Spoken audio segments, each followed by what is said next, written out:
Hello hi ନମସ୍କାର ଜୟ ଜଗନ୍ନାଥ ଆପଣମାନଙ୍କୁ ସ୍ୱାଗତ କରୁଛି ଓଡ଼ିଆ ଝିଅ ସୁଲୋଚନା ୟୁଟ୍ୟୁବ୍ ଚ୍ୟାନେଲକୁ। ଆଜି ଆମେ ବନେଇବା ମଟର ଆଳୁ ତରକାରୀ ବା ଘୁଗୁନି ତରକାରୀ।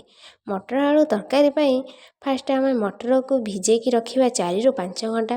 ମୁଁ ତାକୁ ଭିଜେଇକିଣି ଭଲସେ ଧୋଇ ଧାଇକି ଗୋଟେ ପ୍ରେସର ଜାର୍ରେ ରଖିଛି। ପ୍ରେସର ଜାର୍ରେ ରଖିଛି।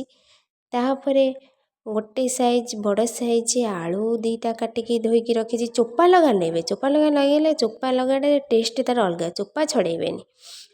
4ଟି କଞ୍ଚା ଲଙ୍କା, ଟମାଟର ଗୋଟେ କାଟିକି ରଖିଛି, ଅଦା ବକେଟେ କାଟିକି ରଖିଛି, ଗୋଟିଏ ରସୁଣକୁ ଚୋପା ଛଡ଼େଇକି ରଖିଛି, ପିଆଜ ଗୋଟେ ବଡ଼ ପିଆଜଟେ ତାକୁ କାଟିକି ରଖିଛି।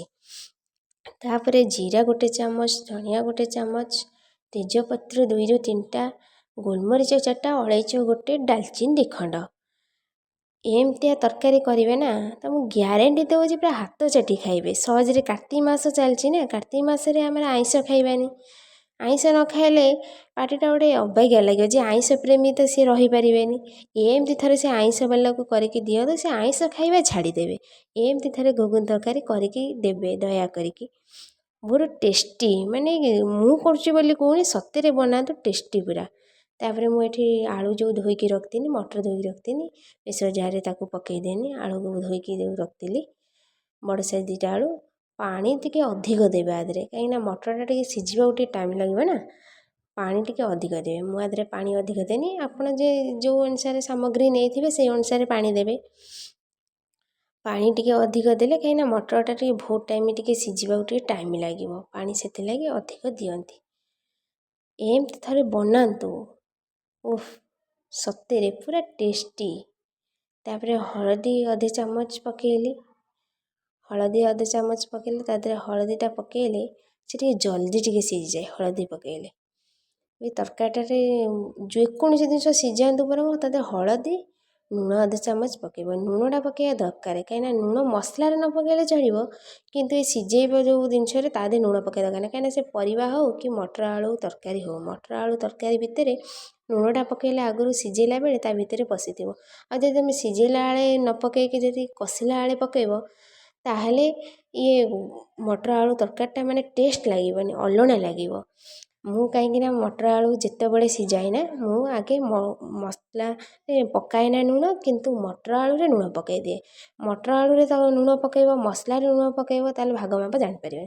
ତାପରେ ମୁଁ ଏଠି ଗ୍ୟାସ୍ରେ ବସାଇଦେନି। ତାପରେ ଆମେ ଯେଉଁ ଗୋଟା ମସଲା ସବୁ ରଖିଥିଲି କାଟିକି ପିଆଜ, ଅଦା, ରସୁଣ, ଟମାଟର, ଡାଲଚିନି, ଗୁଜୁରାତି ସବୁକିଛି ମିକ୍ସର ଜାର୍ରେ ପକାଇଦେନି। ତାକୁ ତାପରେ ଭଲସେ ପ୍ଲେନ୍ କରିକି ତାକୁ ବାଟିଦେନି। ବାଟି ଦେଇକି ଇଆଡ଼େ ଆମର ବଟାବଟି କାମ ସରିଲା ବେଳୁ ଇଆଡ଼େ ପ୍ରେସରରେ ସିଟି ମାରିଲାଣି। ପ୍ରେସରରେ ସିଟି 4ରୁ 5ଟା ସିଟି ମାରିବା ଦରକାର, 5ଟା ସିଟି ଦରକାର। 5ଟା ସିଟି ମାରିଗଲା ପରେ ହେଇଗଲା। ତାପରେ ମୁଁ ଏଠି କଢ଼େଇ ବସାଇଲି। କଢ଼େଇ ଗରମ ହେଲା ପରେ ତେଲ ଓଜାଡ଼ିଲି। ତେଲ ଦେଖନ୍ତୁ ମୁଁ କେତେ କ୍ୱାଣ୍ଟିଟି କମ୍ ନେଉଛି, ବହୁତ କମ୍ ତେଲରେ ଏ ତରକାରୀଟା ପୁରା ଟେଷ୍ଟି ହେବ। ତେଲ ମାନେ ବହୁତ କମ୍ ତେଲରେ। ମୁଁ ତ ମସଲାରେ ଲଙ୍କା ବାଟି ନଥିଲି, ସେ ତେଲରେ ଲଙ୍କା ଗୁଣ୍ଡ ଟିକେ ପକାଇବେ। ତେଲରେ ଲଙ୍କା ଗୁଣ୍ଡ ପକାଇବା ଦ୍ୱାରା ତରକାରୀଟା କଲର୍ ପୁରା ରେଡ଼୍ କଲର୍ ଆସିବ, ପୁରା ସୁନ୍ଦର ଦେଖାଯିବ ତରକାରୀଟା ଆଖିକି। ଦେଖନ୍ତୁ ପକାଇନି, ସାଙ୍ଗେ ସାଙ୍ଗେ ଲଙ୍କା ଗୁଣ୍ଡ ପକାଇବ ତ ସାଙ୍ଗେ ସାଙ୍ଗେ ମସଲାଟା ଢାଳିଦେବେ, କାରଣ ଲଙ୍କା ଗୁଣ୍ଡଟା ପୋଡ଼ିଗଲେ ସଇଲା, ତରକାରୀ ଆଉ ଟେଷ୍ଟ ହିଁ ଲାଗିବନି, କଲର୍ ବି ଆସିବନି। ସାଙ୍ଗେ ସାଙ୍ଗେ ଦେଖନ୍ତୁ ଲଙ୍କା ଗୁଣ୍ଡ ପକାଇକି ସାଙ୍ଗେ ସାଙ୍ଗେ ମସଲାଟାକୁ ଢାଳିଦେନି। ସାଙ୍ଗେ ସାଙ୍ଗେ ଢାଳିଲେ ସେ ଲଙ୍କା ଗୁଣ୍ଡଟା ପୋଡ଼ିବନି, ଏଇଟା ମନେ ରଖିବେ। ତାପରେ ଟିକେ ପାଣି ଦେଇଦେଲି। ପାଣି ଦେଇକି ତା ଦେହରେ ହଳଦୀ ଗୁଣ୍ଡ ଟିକେ, ଲୁଣ ଟିକେ, ଲୁଣ ପକାଇବେନି। ଲୁଣ ଆମେ କାହିଁକିନା ଅଲରେଡ଼ି ଆମେ ପକାଇ ଦେଇଥିଲୁ ଏଥିରେ, ସିଝେଇଲା ବେଳେ ମଟର ଆଳୁରେ ପକାଇ ଦେଇଥିଲୁ। ଏଥିରେ ଲୁଣ ପକାଇବେନି। ଏଥିରେ ପଡ଼ିବ ଖାଲି ହଳଦୀ ଗୁଣ୍ଡ, ଆଉ ଆ ଦେହରେ ପଡ଼ିବ ଟିକେ ଧଣିଆ ଗୁଣ୍ଡ ପକାଇବା। ଧଣିଆ ଆମେ ବାଟିଥିଲ, କିନ୍ତୁ ବଟାଟା ଅଲଗା, ଟିକେ ଗୁଣ୍ଡ ଟିକେ ପକାଇବ। ବାଟିଛେ ଅବଶ୍ୟ ବି ନ ପକାଇଲେ ଫିର୍ ବି ଚଳିବ, କାହିଁକିନା ଆମେ ବାଟିଛେ ନା, ସେଇ ଅନୁସାରେ ଅଳ୍ପ ଟିକେ ହିଁ ପକାଇବ। ମୁଁ ଅଧ ଚାମଚ ଜମା ଧଣିଆ ପକାଇଛି। ତାପରେ ତାକୁ ଦେଖନ୍ତୁ ଫୁଟିଲାଣି କେତେ ସୁନ୍ଦର, ମାନେ ବାସ୍ନା ମାନେ ବହୁତ ସୁନ୍ଦର, ପୁରା ଚିକେନ୍ ପରି ବାସ୍ନା ହେଉଥିଲା। ବିନା ଚିକେନ୍ ମସଲାରେ କିନ୍ତୁ ଚିକେନ୍ ପରି ବାସ୍ନା। ଏଇଭଳିଆ ଗୋଟା ମସଲା ଯଦି ପୂରେଇକି ତୁମେ ମସଲା ବାଟିକି ତରକାରୀ ରାନ୍ଧିବ ନା, ପୁରା ଚିକେନ୍ ପରି ପୁରା ବାସ୍ନା, ସତ କହୁଛି। ତାପରେ ମୁଁ ଥାଳି ଘୋରିଦେନି। ଥାଳି ଘୋରାଇବାର କାରଣ, ମାନେ ତେଲ ଛିରିକି ପଡ଼ିବନି ଚାରିଆଡ଼େ, ତେଲ ଉପରକୁ ଜଲ୍ଦି ଉଠିଯିବ, ନାଲି ଦେଖାଯିବ। ଦେଖନ୍ତୁ କେଡ଼େ ସୁନ୍ଦର ନାଲି ଦେଖାହେଉଛି ତରକାରୀଟା, କେତେ ସୁନ୍ଦର ନାଲି ଦେଖାହେଉଛି ଦେଖନ୍ତୁ। ପୁରା ତେଲ ଉପରକୁ ବି ଉଠି ଯାଇଛି। ଥାଳି ସେଥିଲାଗି ଘୋରାନ୍ତି, ଦୁଇଟା କାରଣ। ଗୋଟିଏ ହେଲା ତେଲ ଛିରିକି ଗ୍ୟାସ୍ ସାରା ପଡ଼ିବନି, ଆଉ ଗୋଟେ ହେଲା ଉପରକୁ ତେଲ ଉଠିବ, ଜଲ୍ଦି ତେଲ ଉଠିଗଲେ ନାଲି ଅଂଶଟା ଉପରକୁ ପଳେଇ ଆସିବ। ଦେଖନ୍ତୁ ମୁଁ ଖରିକାରେ ତାକୁ ଟିକେ ଭଲସେ ତାକୁ ଏପଟ ସେପଟ କରିଦେନି। ଏପଟ ସେପଟ କରିକି ତା ଦେହରେ ଟିକେ ପାଣି ଦେଇଦେନି। ପାଣି ଆଡ଼୍ କଲେ ଆଉ ଟିକେ କଷି ହେବ, କାହିଁକିନା ମସଲାଟା କଷି ହେଇନି ନା। ଟିକେ ପାଣି ଦେଲେ ଟିକେ ଆଉ ଟିକେ ମସଲାଟା କଷି ହେବ। ପାଣି ଦେଇଦେନି, ମସଲାଟା କଷି ହେଇଗଲା ଭଲସେ କଷି ହେଇଗଲାଣି ମସଲା। ତାପରେ ପାଣି ଦେଇଦେଇକି ତାପରେ ଥାଳି ଟିକେ ଘୋରେଇ ଦେବା, ଟିକେ ସେ ଫୁଟିକି ଟିକେ ଭଲସେ କଷି ହେଇଯାଉ। ମସଲା ଗନ୍ଧଟା ଯେମିତି ଯିବା ଦରକାର, ମସଲା ଗନ୍ଧ ନ ଗଲେ ତରକାରୀଟାରେ ଭଲ ଲାଗିବନି ଖାଇବା, ଖାଲି ମସଲିଆ ମସଲିଆ ଲାଗିବ। ଭଲସେ ପୁରା କଷି ହେଇଗଲାଣି। ତମେ ଟିକେ କ'ଣ କରିବେ ନା, ସେଇଟା ଯେଉଁ ମସଲାଟା କଷିଲା ବେଳେ ଟିକେ ଆଣିକି ଟିକେ ଶୁଙ୍ଘିବେ, ମସଲା ଗନ୍ଧ ଗଲାଣି କି ନାହିଁ। ହଁ, ଖାଇବା ଜିନିଷ ଶୁଙ୍ଘନ୍ତିନି କିନ୍ତୁ ମସଲାକୁ ଶୁଙ୍ଘନ୍ତି, ଟିକେ ଶୁଙ୍ଘିକି ଦେଖିବେ ଗନ୍ଧ ଗଲାଣି କି ନାହିଁ। ତାପରେ ଏଠି ଦେଖନ୍ତୁ ମୁଁ ଯେଉଁ ସିଝେଇକି ରଖିଥିଲି ମଟର ଆଳୁ, କେତେ ଭଲସେ ସେ ସିଝି ଯାଇଛି ଦେଖନ୍ତୁ। ପୁରା ମାନେ ପୁରା ପ୍ଲେନ୍, ମାନେ ପୁରା ବେଶୀ ସିଝିନି। ବେଶୀ ସିଝିଲେ କ'ଣ ସେ ଛତୁଆ ଟାଇପ୍ରେ ହେଇଯିବ।